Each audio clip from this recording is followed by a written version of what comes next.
very, very interesting and interactive session today. What I would like you to do, before I introduce Tony, is to be open. And what I mean by that is that you're going to hear some things that maybe you get self-talk or not. But just absorb it, and it's amazing the experience that you'll have by the end of the day. That's my prediction. By the end of this session, not the end of the day. And Tony Mayo seems to always be in a hurry. He's very efficient. He went through high school in 3 years. He went through college in 3 years. He earned his MBA by the time he was 21. And he started a couple of businesses, one from the bootstrap, just whatever pocket change he had, the other using VC. Probably an interesting story about which one of those he likes. He works with people to get their potential. He works individually with people, he works with groups. And what I'd like to do is to invite him up here so that he can work with us. Thanks, Jack. Thank you. Well, what we're going to do today is talk about leadership as we always do here, but also about the brain and maybe some brain ideas around. Is everybody awake now? So one thing to do if you want to get people's attention is start with a problem they all recognize.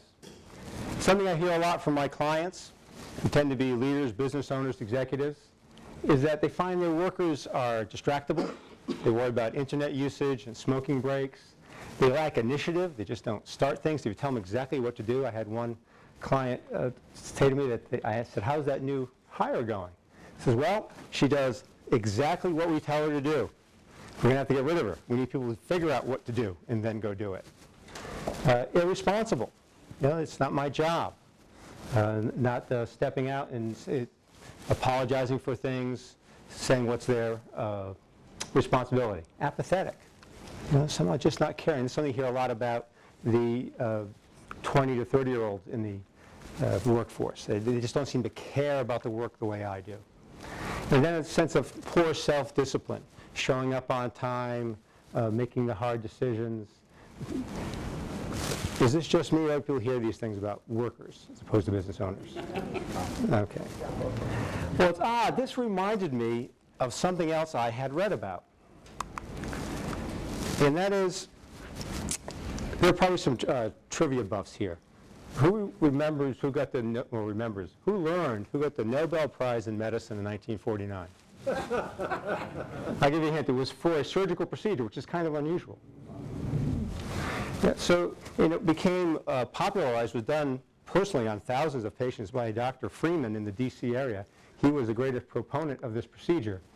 And what he's doing here, they have this patient held down. It's a brain surgery, so they don't need to use anesthesia. There are no pain receptors in the brain. And they've got this little device here. Well, let's get a little closer.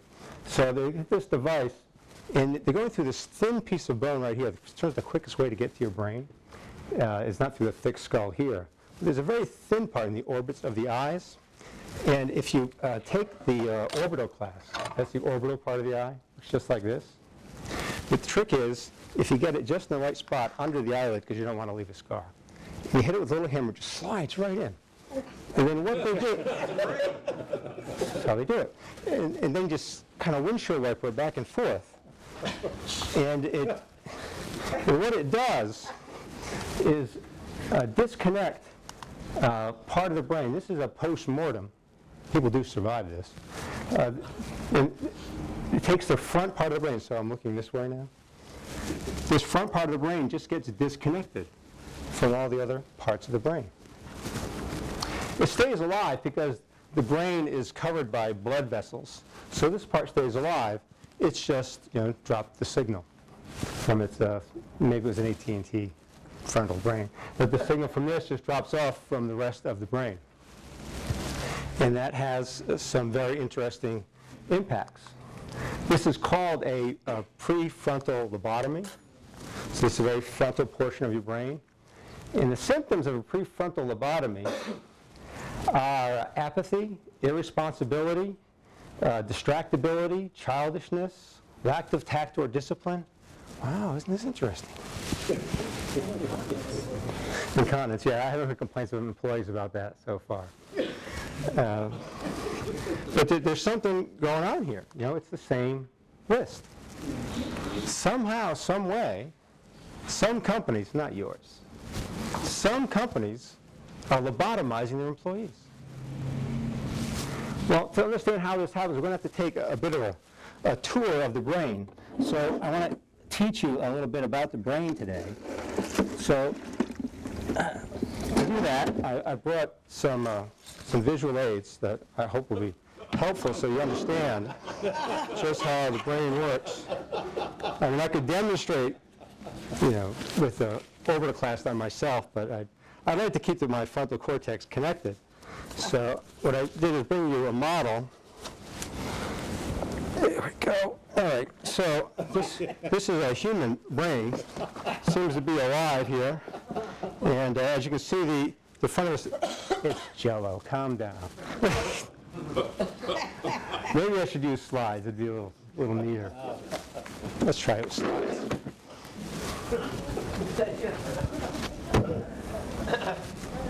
By the way, how many people have seen the video of Joe Bolte Taylor's brain thing?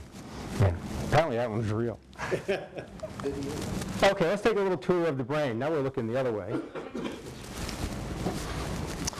So the spinal cord is actually part of the brain. It's kind of interesting. The same cell that is down at the bottom of your spinal cord to connect your legs continues all the way up your spine up into your motor cortex. So the outside of the brain, that sort of the gray matter we hear about, is called the cortex. It's from the same word as corset, means wraps around it. And that's why the brain is all folded in like this, because the surface is where the coolest stuff happens. That's the gray matter. So to get more surface area, it kind of folds in on itself, so it fits in the head, and the head fits to the pelvis so that humans can be born. But there is a limitation on that. That's why humans are very dependent when they're born. Some of you have noticed that humans are very, very dependent when they're born. Yeah, they're born with immature brains because a mature brain would not fit out. So that's the problem. So they fold it in and get more surface area. There is one part of the brain that can be seen without surgery. Anybody know what that part is? The cornea of your eye is actually brain cells too. Those are cells that you see one end of them in the back of your eye when your optometrist peers into that light. The other end of those cells go all the way back in here to a very interesting organ called the thalamus. The brain is layered. As the brain developed in different animals, we don't throw things away. We just put new stuff on top. So there are some very simple animals that basically just have a spine and a brain stem. This handles the respiration, the heartbeat, that kind of thing.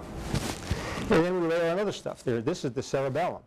This handles spatial movements and coordination. Athletes have very highly developed cerebellum. And some animals that operate in dark environments are mostly cerebellum. So we keep layering these things on, and a lot of visual processing going on here. Eyes are important, so almost 2/3 of your brain is used just for visual processing. And then there's a part that you only see in primates, and it's huge in humans. It's the prefrontal cortex. That's where future planning, evaluation, decisions, weighing one thing over the other gets done. Sometimes this is referred to as the executive function. Just like a business, right? The planning, the strategy, the decisions is the executive function. This is the part that's getting cut off in a lobotomy. That doesn't get connected anymore. The thalamus is where almost all of your sense organs go. Your eyes don't go over to the visual processing right away. They go into the thalamus. This is Greek for hallway, because it's the entryway to the brain. Nerve endings go in here. What are the senses? Hearing, nerve endings, sight. Smell is interesting. You have an emotional response to some smells, like you smell something and suddenly you're back in high school. Smell doesn't go through the hallway. It goes right to what's around the hallway, the limbic system, or the emotional centers. That's why sense can give you an emotion right away. It doesn't get filtered by the hallway. This hallway decides what gets used and what doesn't. Most of the data that comes in through your fingers, in your ears, in your eyes, never makes it to your brain. Thalamus says that's not important, throws it away. There's some great optical illusions that work because of that. Around this is where you decide what matters. Over here is the favorite part of the brain for most management consultants, the amygdala, fight or flight, fear response, that kind of stuff.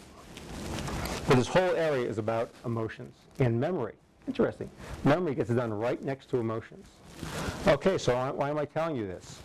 So we have all these sense organs bringing information in. Most of it gets thrown away by decisions the thalamus makes. Who's advising the thalamus? The emotional parts of the brain. What about up here, the executive function, the good stuff, the adult part of the brain? Well, there are connections that come from here to here.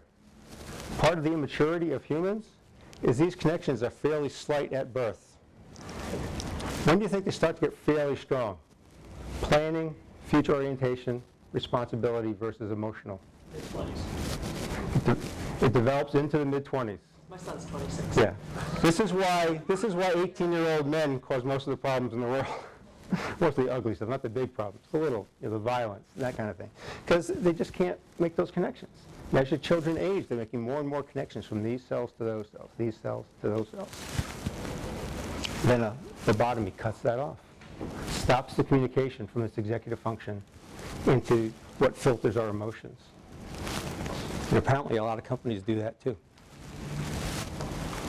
So, thalamus, right on top of the brainstem, very fundamental. This is the spinal cord.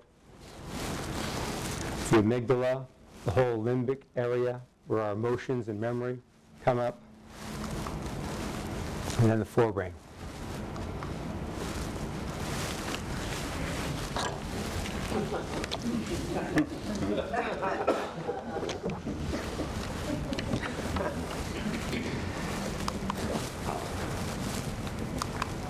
We've been doing a lot of studies of the brain. We're about 10 years into what some people call the golden era of brain research. Up until now, most of what was learned about the brain was learned from damaged brains. People who had injuries or diseases that destroyed parts of the brain, and then that had let them know, and that part's gone, what was odd about this person who could learn what different parts did. In fact, a lot of work is done on what is called spinal cats or spinal pigeons. What that means is they cut off the front part of the brain of a cat and see how the cat behaves. Cat lives, the heart still works because it's down the brain stem. Heart breathing still works. In fact, if you put food in the mouth of a cat with no forebrain, it will chew it and swallow it. You put food in front of it, it will starve to death. If you push it, it will run. But if you don't, it'll just sit there. Spinal pigeons. If you put it on a perch, it'll just sit there until it starves. If you throw it, it flies. So there are fundamental functions that work if you shove it, but they don't make that decision. Again, executive function is gone. Employees don't decide to do things, but if you put it right in their mouth, they might chew it. But now we've gone beyond that kind of brain study to the MRI, which gives these wonderful pictures of what's going on in the brain. This has been used by people who are studying meditation, mindfulness, focus. So there are a number of approaches to this. Some of them are very straightforward. Some have a lot of exotic ideas around it. But what they found from people who do practice mindfulness or meditation. Now I'm not quoting from Yoga Journal here. This is from published, refereed academic journals. Every quote I will give you is from a published academic journal. This is from a Mass General, Harvard Medical School. Brain regions associated with attention, interoception, awareness of yourself, and central processing were thicker in meditation participants. So there are more connections. Remember we talked about someone ages from being an infant to being in their mid-20s. There are more connections between their front brain and the emotional part. We can now see that adults who have spent 8 weeks practicing mindfulness meditation have thicker connections from the forebrain to the back of the brain, to the middle of the brain. It reduces stress, depression, and anxiety. This isn't from sitting in a cave for 40 years. These are people who 20 minutes a day, 5 days a week, 8 weeks in a study compared to a control group. Enhance behavioral self-regulation. Improve volitional orienting of attention. Volitional orienting attention, that means choosing where you put your mind. This, I think, is the key management skill of our era. Some of the most talented, well-funded people on earth are trying to distract you to their thoughts with advertising and web pop-ups and emergencies and these urgent noises that come over the CNN and Fox News when they want to tell you something they repeated 5 minutes before. Everybody's just grabbing your attention, grabbing your attention. Being able to choose where you put your attention, I think, is crucial right now. So many of my clients say, are self-diagnosed as being ADD. They're not ADD. The world is ADD. So in English, what these 3 studies show is meditation shown to reduce apathy, enhance self-discipline, and improve initiative. This sounds familiar, doesn't it? It's the opposite of the complaint. Meditators have outstanding ability to regulate their emotions and allow for well-adjusted responses. Well-adjusted responses. Sounds like an adult response, right? As opposed to being like a teenager who's always emotionally pushed back and forth. I want this now. This is going to happen right away. I'm in love. It's the most important thing ever. You know? Having these choices, putting things in perspective. That's what the forebrain does. And by increasing the connection between your forebrain and your emotional center, you can adjust, you can regulate, make your own choices about how to react to things. There was an interview in the New York Times with a Tibetan monk. Now, the studies I've shown you so far were all about American office workers who were trained in a simple technique for a couple of months. On the other end of the spectrum, the Tibetan monks are the Olympic athletes of meditation. Those are the guys who sit in caves for 40 years and do this. At the beginning of the interview, the monk sat down in an office chair that wasn't adjusted properly. You probably had this experience. You sit in a chair and suddenly it drops 6 inches. It dropped. He was startled. He looked at the chair, and then he laughed, and then he went even again. Well, think about this. You're finally getting interviewed by the New York Times. This is important. And the chair malfunctions. You get hurt. How long does it take you to recover? It took him a couple of seconds. Now, it's not like he was bland and didn't care that it happened. It happened. He reacted. He was emotional. And then he got on with the next thing. Which way do you want to be? Meditators have great ability to act effectively under high degrees of stress. Jon Kabat-Zinn is one of the key people who brought scientific research to mindfulness meditation. He got his PhD in molecular biology at MIT. But while he was doing this, a Zen monk came and gave a speech there. How many people here do some public speaking? You ever had less people in the audience than you had hoped for? Jon Kabat-Zinn's supervisor, who's a Nobel Prize-winning molecular biologist, had arranged for this world-renowned Zen monk to come and speak. He wrote the 7 Pillars of Zen. Some of you probably read that. Jon Kabat-Zinn showed up, his supervisor showed up, and a couple of undergraduates showed up. And every time I walk into a room, not today, thankfully, where there's only a few people, I think this isn't worth it, I think maybe one of them is Jon Kabat-Zinn. He'll go on to be the guy in my field. So he works at UMass Medical Center. Very ability to act effectively under high degrees of stress. Something important today, huh? A lot of stress going out there. So we've been talking about it. I've been showing some things about it, but does it really apply? Does it matter to business people? This is the leadership breakfast, right?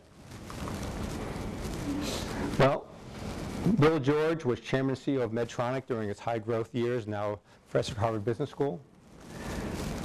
He's been meditating for years. He says, the most important step we've taken is to meditate daily. He didn't say it was a nice idea. He didn't say it was a bonus. The most important step.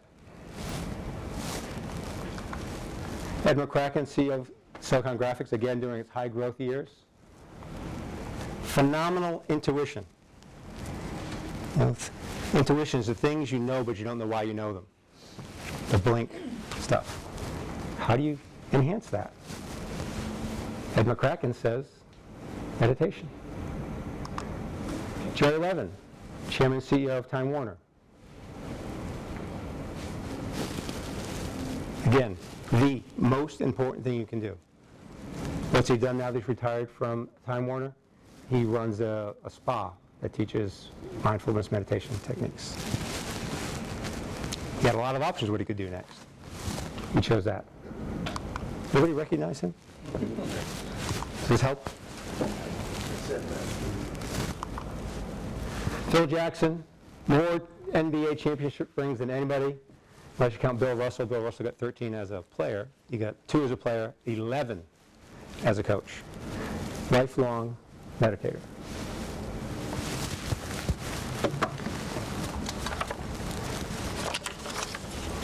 Phil Jackson is interesting because if he's not the greatest basketball coach, maybe Pat Riley is, and they are polar opposites, right?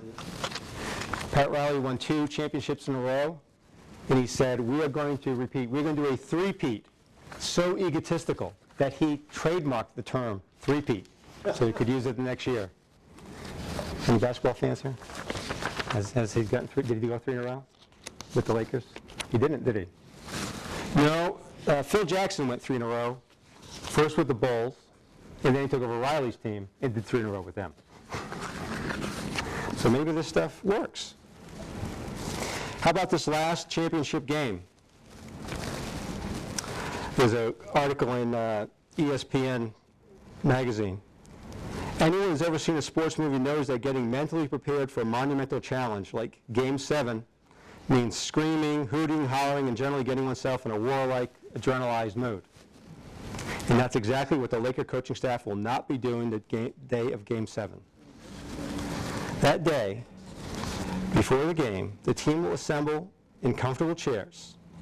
Phil Jackson will say a few quiet words, the lights will be turned down, and everyone will have instructions to pay attention to nothing but the in and out of their breathing. They'll sit in the dark, and nobody will say a word. They don't chant, they just breathe in silence. It's mandatory to be in the room, but it's not a graded exercise. It's not a requirement. We don't go around and check if people are enlightened, said the assistant coach. Some of the Lakers' this meditation practice has become momentous. Derek Fisher says he gets a lot out of it. Lamar Odom recreates aspects of it in his mind as he walks to the free throw line. That's a great place to do it. Okay, during many timeouts, instead of talking to the team, Jackson will instruct them to reenact the meditation session by sitting together on the sideline to share a breath. And it's not hard to find examples. There's, Robert Shapiro of Monsanto, Robert Stiller, Green Mountain Coffee, Tiger Woods, part of his recovery effort. He says he's going to get back to meditation. Welcome. Come on in. William Ford, chairman of Ford Motor Company, goes on and on. And probably a lot of people you know in leadership positions, but you don't know that they're using this technique. I was telling some folks before we started today that once I introduced this to a class I was teaching, I was very careful about it, very gentle, using all the brain science and such. And after I taught them how to meditate, we had a debrief. It turns out 3 of the people had graduated from a TM meditation. One has gotten a degree from the Maharishi University. So you may not be able to tell who the weirdos and freaks are anymore. All right, where did a lot of this come from? Well, much of it came because of Dr. Herbert Benson at Harvard Medical School. He was studying high blood pressure back in, I think, 1980 or so. Does that sound right, Jim? Earlier in the 70s? Okay. My mother told me about it. I don't remember this. Someone told him that there was a group of people who had learned how to lower their blood pressure at will using their minds. And he said, yeah, sure. They said, well, we'll come in. You can wire us up and try it out. So some transcendental meditators came to his lab. He checked their blood pressure. And he said, okay, now lower it. And they did. He said, this is interesting. So he started studying it more and more. And what he discovered after studying TM and a number of other approaches to mindfulness is that he could pare it down to a very simple portion. Okay, so I'm sorry, my handouts are right in front of me. That's okay, I don't get paid for this. Is that a tip? Yeah. That's not bad. Thank you. He wrote a book called The Relaxation Response that changed my life. I wrote a little story about my experience with that there. And after studying a lot of meditation traditions in the West and in the East, he sort of cooked it down. So what is it that they're all doing? What is the one thing, after you take away the ritual and the mythology and the dogma, that is causing this physiological response? Turns out to be something fairly simple. I may not have enough of these to go around, but you can download this from my website. The address is tiny.cc. It's one of those URL shortening services, tiny.cc/relaxer. You get the same thing that's on this handout. Well, we've talked about this for a while, so it's probably time to just give it a shot, huh? So here's what we do. For a moment, if you have something in your hands, put it on the table or on the floor. Find a comfortable seated position. And this is always a source of entertainment to meditation teachers, because you're in front of a group, you've given them no instruction about how they should sit or use their bodies, and you say, make yourselves comfortable, everybody moves. Why weren't you comfortable before? It's usually considered a good idea to put your feet flat on the floor. The idea is not to be cutting off any of your circulation. You're fine. Most people can't do that, but there are a lot of meditators. She has her legs crossed. She's got the Swami going already. All right, so nothing in your hands. It can be helpful to close your eyes because so much of your brain is processing visual information.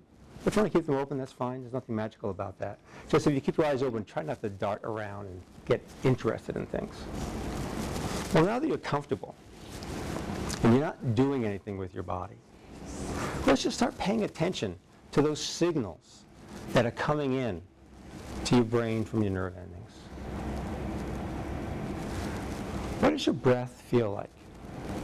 And can you actually notice the sensation in your nose or over your lips as the air comes in or moves out?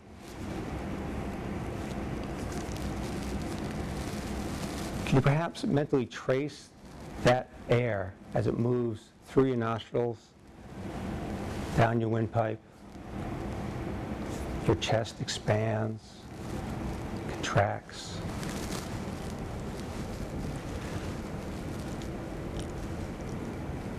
Can you make a little space in your mouth? Relax. Maybe your tongue is pressed up against your teeth. Relax. Doesn't have to do that right now. Let's check in on your feet. We don't usually pay attention to our feet. What signals, what messages are coming from your feet? Pressure, heat. Get a little scan from the soles of your feet through your ankles, your calves. Can you let your feet hold up your legs, relax your calves? Let gravity do its job. Your knees. Feel your thighs as the chair supports you. Really let that chair support you. Any muscles that are working that don't have to, give them a minute off. Up through your hips, abdomen. As you breathe in, really relax your abdomen. Everybody's eyes are closed, they're not looking. Let it go.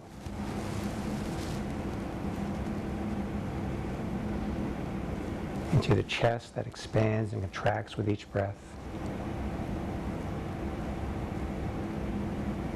Check in on your shoulders. Can you let gravity pull them down? Feel the weight of your arms on your shoulders. Just let it relax. Just for a couple of minutes. Your shoulders don't have to work. They don't have to carry what you might be doing later. Scan down your arms. Feeling your upper arms, your forearms. How the backs of your hands feel. Can you feel the air move over your hands? Is there a temperature, pressure?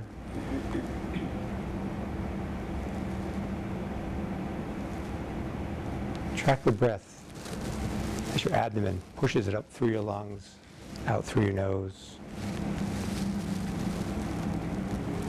Scan your face. Can you relax those temples a little bit? Let them go. Let your eyebrows calm down. Your cheeks, your lips. Just rest for a moment. Notice how it feels. Nothing to do, nothing to change. If you feel sleepy, it's okay. Just raise your chin. I'll keep you awake. And I'll let you hang out for a minute, just paying attention to what's happening right now. Right now. Just check what's happening.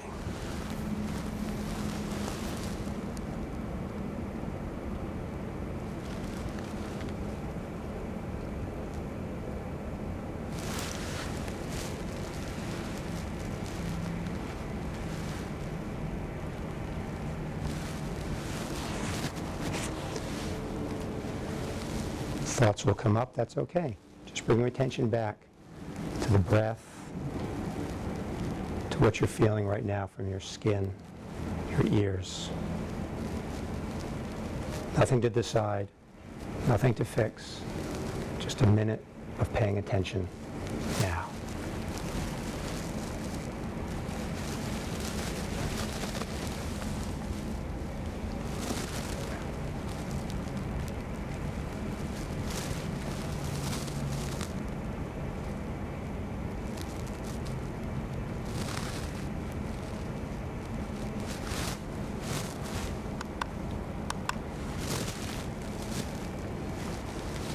Okay, at your own pace, your own time, return to normal breathing.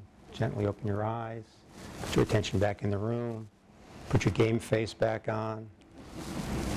Start to tense up those shoulders, tighten your abdomen. Brace yourself against the floor, because that floor might rise if you don't push against it. Grit your teeth. Push the tongue against the back of your mouth. Now you're ready, right? Who notices anything different about what's going on upstairs now versus 6 minutes ago? It's a lot quieter. Quieter. Is that a positive or negative? Positive. Positive, a little quieter. Jack? Just tranquility. Yeah. Not all the little talk and things that are usually going on. Yeah, there's a voice going all the time, right? There's a voice in your head. If you're thinking, what voice is he talking about? It's that voice. And a lot of us think that voice is us. Come on. Do you agree with that voice all the time? If you don't agree with it, it isn't you, is it? It often says things that you don't even, not even your choice. Jingles, ads, things your parents said. Sometimes things your parents said do not come out of your mouth. That little voice is not you. It's just a voice. It's just like when you're driving down the highway and these billboards pop up. Well, you almost can't not read them, but you don't have to buy every product. These thoughts are just the billboards going through your head. You notice them. You don't have to buy it. You don't have to argue with it. Just let it go by. And the more time you spend in this mindfulness meditation, this relaxation response, the better you get at making that choice, not getting hooked by every little thing that comes by. So what have we got? We got a problem with distracted, irresponsible people in the workplace, apparently caused by something about the workplace that lobotomizes them. Sometimes people call me up and say, I hear you're a motivational speaker. So no, I really don't do that. I said, why are you looking for one? He said, well, employees are not motivated. I said, well, that's a big problem. He said, well, do you do the hiring there? I said, yes, I do. He says, when's the last time you hired someone who wasn't motivated? He says, everybody I hire is motivated. I said, well, what are you doing to them? We have a procedure that is quick and zero cost. 20 minutes a day, 5 days a week. Costs nothing. I hand it to you. It's free. You don't have to buy Benson's book. We've got some proof, scientific studies. We know this. Not only is there evidence of it, we know the mechanism of it. You're literally building your brain, making connections so that your human part, the forebrain, has more influence over the emotional parts. Practiced by millions of people, recognized by leaders. What else could you want? I don't know. Let's talk about it. What else could you want? What else does it take? Anyone here have experience having done this over a period of time? Talk about the changes they've gone through? Joel? I've meditated on and off for like 30 years, mostly off. But recently, I've been meditating a lot, and coincidentally, perhaps, I don't take blood pressure medication anymore. And I don't know if that's the source of it or not, but that's one thing that happened, at least coincidentally. Thanks. Any other experience? Yeah. We do try to teach this to cardiac patients. Mm-hmm. When they start to feel stress, how to step back, deep breathing, that kind of thing. So it's a discipline that they want all heart attack patients to. That's good to know. For some time, I thought it'd be interesting to set up a program for cardiac patients. I have this image we've all seen in movies of the executive sitting with his or her doctor, and the doctor says, if you don't get out of this business, it's going to kill you. You've got to calm down. And then they leave with no instructions. We can teach you how to do that. We can teach you these kind of techniques as well as different ways to run your business to help you do that. Okay?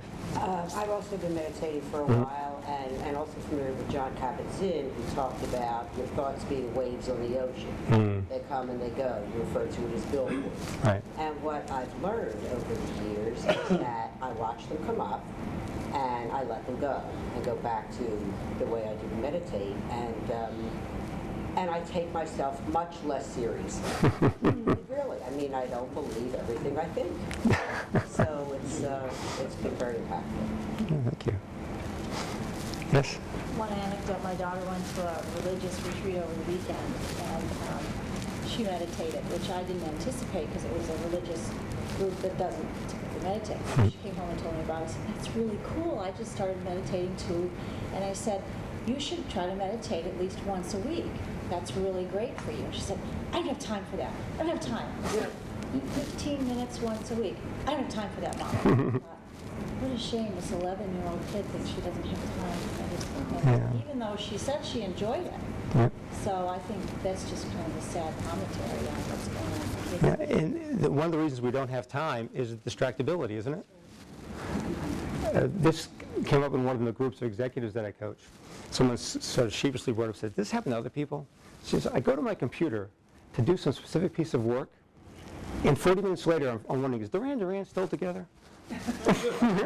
We call it the Duran effect. You go to do one thing, and you've done 6 other things before you do the thing you set out to do. That's when you can't choose your point of attention. That's why we don't have time. This is the antidote to it. It doesn't take time. It makes time. Yes, thanks. Is there any particular time of the day that is better to meditate, or is it really just very universal to person? The only thing I've heard consistently is not within 2 hours of a heavy meal, because that seems to induce more sleep. But that doesn't mean you can't do it. It's kind of like swimming after a meal. You can still do it, you just have to be a little more careful. What was the thing you said about if you feel like yourself sleeping, raise your chin? It is great for long-distance drives, too. Yeah, man. That's a simple technique. What does it do? I don't know why, but it's hard to sleep like this. In college, I worked it out, though. I'm just wondering if it like opens your windpipe or something, and gets more oxygen. Yeah, it's a good question. I don't know, but yeah, that's a common technique for driving and meditating, is just raise your chin. Instead of sticking your head out the window, you stick it out the sunroof. There you go. Jack, you had something to say? So when I opened my eyes, everybody in here, with that exception, looked better than when I had them. So the question is, was it them or was it you? I couldn't see me. Maybe I look better too. But, no, maybe the way you look at people is different. And I'd say it's both. People do look more relaxed, a little happier. We carry so much armor, so many things in our faces and our bodies that are about what the things we worry might happen and regret that did happen, which are 2 things we can't really control, right? The things that might happen, things that already happened. And when you take a moment to be here right now, then you look better. Plus, the lens you look at people through is a bit more compassionate, more joyful, so you give people more latitude. Well, Tony, can you say something about when you're meditating and then you get distracted by thoughts, how to deal with that? You're focusing on your breath, but then... yeah. So there's a lot of different ideas and techniques, but the fundamental is the thoughts do come up. I think it's one of the misconceptions is people think excellent meditators is a blank mind. Yeah, maybe for this long, but it's pretty rare. It's more a matter of the thoughts are coming up, and you can either engage with them, make decisions about them, regret them, resist them, or you can just say, oh, that's a billboard going by. So the thing is, you notice that the thought is there, and then you bring attention back to whatever you choose. It may be your breathing, it may be a word. Herbert Benz talks about repeating the word one in your mind. Sometimes I would visualize a big numeral one. Some people think about different parts of their body for different meditations. But the idea is, the thoughts do come. That's not a problem. It's not choosing to go back to the breathing or the mantra or whatever it is. Is it okay, a good idea to have a piece of paper nearby with a pen in case those thoughts do come and you get something brilliant, so you can write it down and then go back to the one? Yeah, this always comes up. So, Meditate with paper. so there's, that's usually a good piece of advice for people who have insomnia. They wake up with ideas and write it down so they can go back to bed. In fact, one of the great brain researchers woke up with a brilliant idea how to prove something. He went back to sleep and forgot. Luckily, the next night he woke up with that idea, got out of bed, went to the lab. He discovered hormones for doing that. But what I recommend to people is trust that by meditating, you are increasing your attention, your intuition, your capacity for work enough so that even if you don't get that idea back, you'll get another one. There's going to be another bus. Now, if you really think you've solved cancer, all right, write it down, meditate another day, because there's no rules on this. You don't, there's no punishments. But it's a very interesting discipline to see how much you can resist. And there are plenty of stories about this. Jesus, 40 days in the desert, had all these temptations. Buddha was tempted by lots of things. All these traditions have stories of, while you're focusing on self-development, meditation, to be tempted by knowledge, wealth, sex. It's the usual list. Power. These are all things that the great sages have been tempted by. So I settle for, I'm not tempted by writing down the idea. Nothing I play with when I'm really feeling really transcendent is not to scratch the itch. Just sit there. Just pay attention to the itch. I haven't gotten very long on that one, but I'm working on it. Yeah, I know. Yeah. Tony, how does the state of meditation compare to the state you get into when you're exercising for an hour and you kind of get into the flow? It depends. Flow, from, you may have heard the book Flow, Professor Mihaly Csikszentmihalyi, study at peak experiences.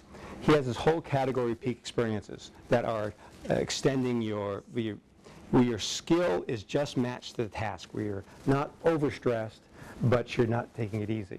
And I have another talk I can do on that in a year or so. I'll come back with that. But that covers a lot of different things. That includes being in the zone in sports. It includes meditation. It includes rock climbing. It includes playing chess. But within that flow experience, there are categories. And one of the most popular ways to categorize it is with the frequency of the brain waves. The brain is partly an electrical system, so they can pick up the frequency of the electricity. And so there's alpha, beta, theta, and they're different. So meditation is different from sleep. It's different from hypnosis, and it's different from just that being in the zone physically. Yeah.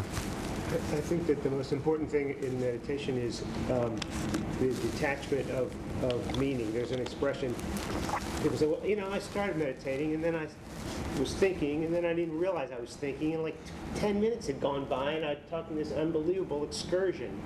The trick is that it's at the end of every forget, I remember. So there's nothing wrong with the excursion as long as you don't attach any meaning to the fact that you haven't been here for a while. If you just go back to whatever it is you were centering on, you're fine. And then where the thoughts take you at a certain point, you'll remember that you're not following your breath or you're not saying one or something like this. And if you can come back to that without going to jail first, that sort of recenters you and starts it over again. One of my first, my first child was first born. I took a job for the money. Hated the job, miserable job. And I remember complaining to my wife about it one day. She said, why don't you you can do this thing on autopilot. Why don't you just treat it the whole day like a meditative exercise? I thought, well, that's pretty interesting. I thought about it, if I couldn't quite get it. So, well, how do I know if I'm doing it right? She says, it'll be 5 o'clock. So yeah, the standard is just go with it. It's not as hard as you might want to make out today. Dave? Just one comment was when you were going over and having us focus from our toes all the way up our bodies, when you first sat us down and said relax, I felt totally relaxed. And then as you went through the body, like every part you hit, I was, oh my God, that is tense beyond. Yeah, your standard for relaxation shifts, doesn't it? Yeah, so that's Yeah. Got something, Douglas? Do you have any recommendations for, and I'm thinking of myself, where I fall into the trap of there's not enough hours in each day. So, oh my God, you want me to take 20 minutes aside where I could be addressing, 10 emails and stuff like that? No, I don't want you to. Sorry? I don't want you to. It really doesn't matter to me. What do you want? Yes, what do you want? Yeah. Brad? So kind of a takeoff on that question right there, I think it's great. I'd love to do it. I can't tell you how many things that I want to do. All the stuff that I should be doing. I should stop drinking coffee and beer, Yeah. working out. There's a lot of stuff that needs to be done. Yeah. And perhaps it's a question to you. How do you kind of figure it out? Yeah, you don't. You know? Yeah, it's impossible. No, really, I mean, it's just you're going to die before you're done. You're going to die before you're done. So pick some stuff to do. Marian. I tried practicing for a couple of years in meditation. I've read some of Kabat-Zinn's books, and what I've learned, my mind races the most in the morning. I wake up, I'm a morning person, boom. I'm thinking about all these 50 things I need to do, and because of that, that's when I do my meditation. In bed, I believe in horizontal, and I quiet my mind, and what's really interesting, I used to think, oh my God, I can't give up this 20 minutes now. But for me, it works and slows my mind. And so during the middle of the day, I do with a lot of stressful situations with clients. It will kick in, that calm will kick in. I mean, it's taken some time. Sure. I'm here to say it does work. Mindfulness, like when I'm in this meeting here, I just want to focus on what you're saying and not think about these other 50 things. It's a choice. And after you do it, it becomes easier. Right. I testify in court, and I can tell you that this works. It's a choice. Yeah. I mean, who do you want to be with? The person who's thinking about their 50 things, or the person who's paying attention to you? So which person do you want to be? When people talk about folks who have great charisma, they always say some form of, when I'm talking to her, I feel like I'm the only person in the world. That's charisma. It's being present. It's paying attention. This is the golden road to that. That's it. I think people get hung up on the term meditation. Like Dawn was saying, her daughter was at this religious experience where you would think, oh, they're going to pray, but what they were teaching was meditation. If we take out all those sort of loaded terms, if you call it prayer, if you call it meditation, if you call it quiet time, the goal is to accomplish those things and get centered. That's another word that we use. So I think sometimes, like Jack was saying in his intro, let go of those sort of preconceptions and stop trying to call it something and just do it. Just sort of be it. Right, and that's a key aspect of meditation. It's taking the labels off. Just notice the experience. Right. And even if you just do 5 minutes. 5 minutes is 5 minutes. The other thing I notice is when I'm doing it regularly is if I am in that tense situation, getting ready to testify or give a speech, I can tap into it like that. But if I haven't been watering the tree, the fruit's not there in the instant. It takes longer to get back to it. I had one client put it very well. He says, when I feel like I don't have time for it, that's when I know I need to have time for it. What does the research say about more versus less? I mean, do you get substantially more benefit if you meditate twice or 3 times a day for 15 minutes, or? Yeah, I'd like to know the answer to that one myself. I haven't seen research on it, like the brain research. It's probably just so hard and expensive to get people. The one thing they do show is that people like the Tibetan monks who do it for many hours, for many years, they have bigger, stronger connections that they see begin to develop people that just do it for 8 weeks or so. But is that important, necessary? I don't know. Is it a muscle that you strengthen? Well, it seems to be, it's not just a muscle, it's a nerve that there are more connections. It gets thicker and stronger just like a muscle. How much do you need? I don't know. I mean, there's some other stuff I want to do too. Or maybe that's because I'm still distracted and tempted. Jack? You're saying hi, we got 5 minutes. Saying 5 minutes, but I also have a comment. When you're working with the folks that you work with professionally, and they come to the same realization, what Dave said over there is, I had the same thing. I'm a laid-back person. You know, I don't have any stress. I don't have any tension. And it all fell out on the floor. So how do you translate that to becoming a better leader? Mm-hmm. Because it's happening with Dave, it's happening with me, so that means it's universal. And so the people that I'm trying to lead or have follow, how can that be used? I'm looking for this nice quote from Phil Jackson.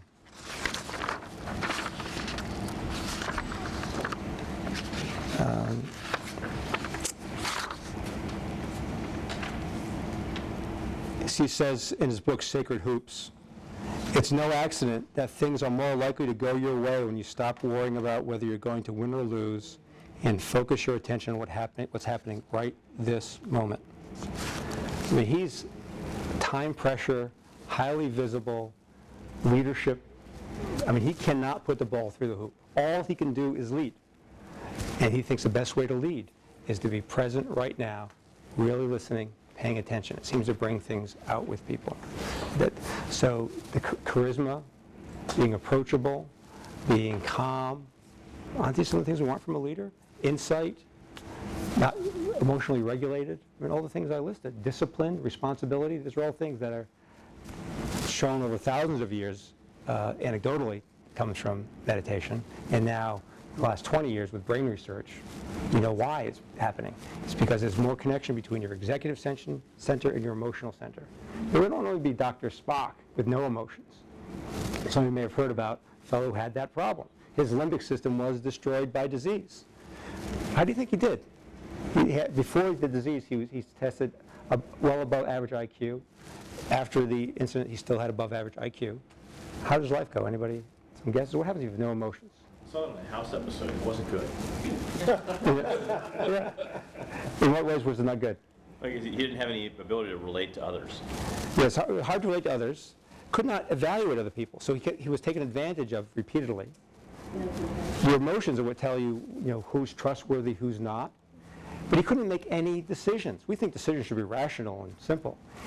He couldn't sign contracts because he could not decide which pen to use. It's also a symptom of autism. We've had this sense of, this social issues. So being completely rational is being completely ineffective. We use our reason. There's more and more evidence. Our reason is our explanation of why we're doing the emotional thing we want to do. So getting that good balance between the reason and the emotion is great for leaders. Yes? You mentioned, or actually Dawn mentioned her daughter was younger stuff, and we have talked about the thing developing lobe or whatever it is, 20s, whatever. We sometimes get employees that are fresh off the boat, i.e. either right out of high school or whatever, unfortunately. How does this work for younger individuals? Is it the best time to start, or is it really research? And I'll take offline. I don't know the research, except in my household. I taught my kids, younger, they seem to like it better. But even teenage boys, I started with my son when he was in high school. I said, this is what I do. Sit down and do it. Now, he hasn't become a regular meditator, as far as I know. I guess we could check in. But with kids, it's a game. It's some time with the grown-ups, something to do. But they seem to get it. And I would like to think that... Oh yeah. And I'd like to think they're making those connections faster. But I don't know. Do you know anything about this, Jim? We were talking about leadership before, and I noticed that in that same book, Sacred Hoops, Jackson said he's watching his team play, and he had this one super great player, and every time the guy would come around, he would look at Phil Jackson. And his point was to him, why are you looking at me? Don't look at me. Look at what's happening on the court. So part of the leadership is to actually push that leadership onto other people and have them be present to what's happening, and that's what makes them become more productive. Now, remember, Phil Jackson was the guy who went to the Bulls, who had the greatest basketball player ever, possibly Michael Jordan. Michael Jordan was missing one thing. Who remembers what that was that Michael Jordan didn't have when Phil Jackson arrived? A championship ring. And Phil Jackson went to the greatest basketball player in the world and says, if you let me coach you, I'll get you the ring. And he did, and they did. I mean, you think you have difficult employees?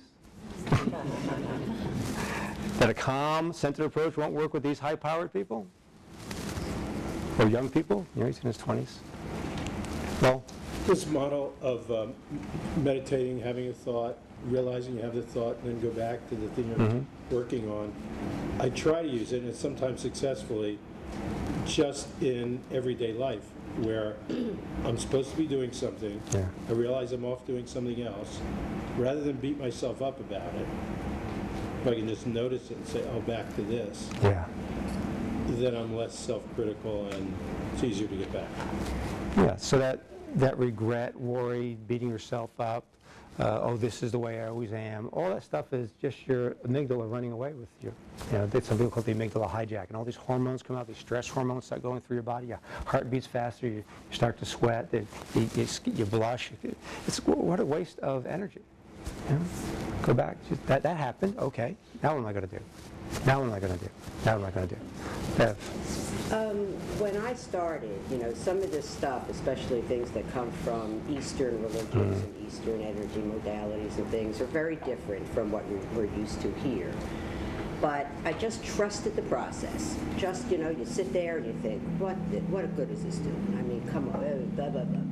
But, just kept doing it, just kept trusting that. And now, of course, with the scientific research that we do have a way of proving that it is, in fact, making a difference.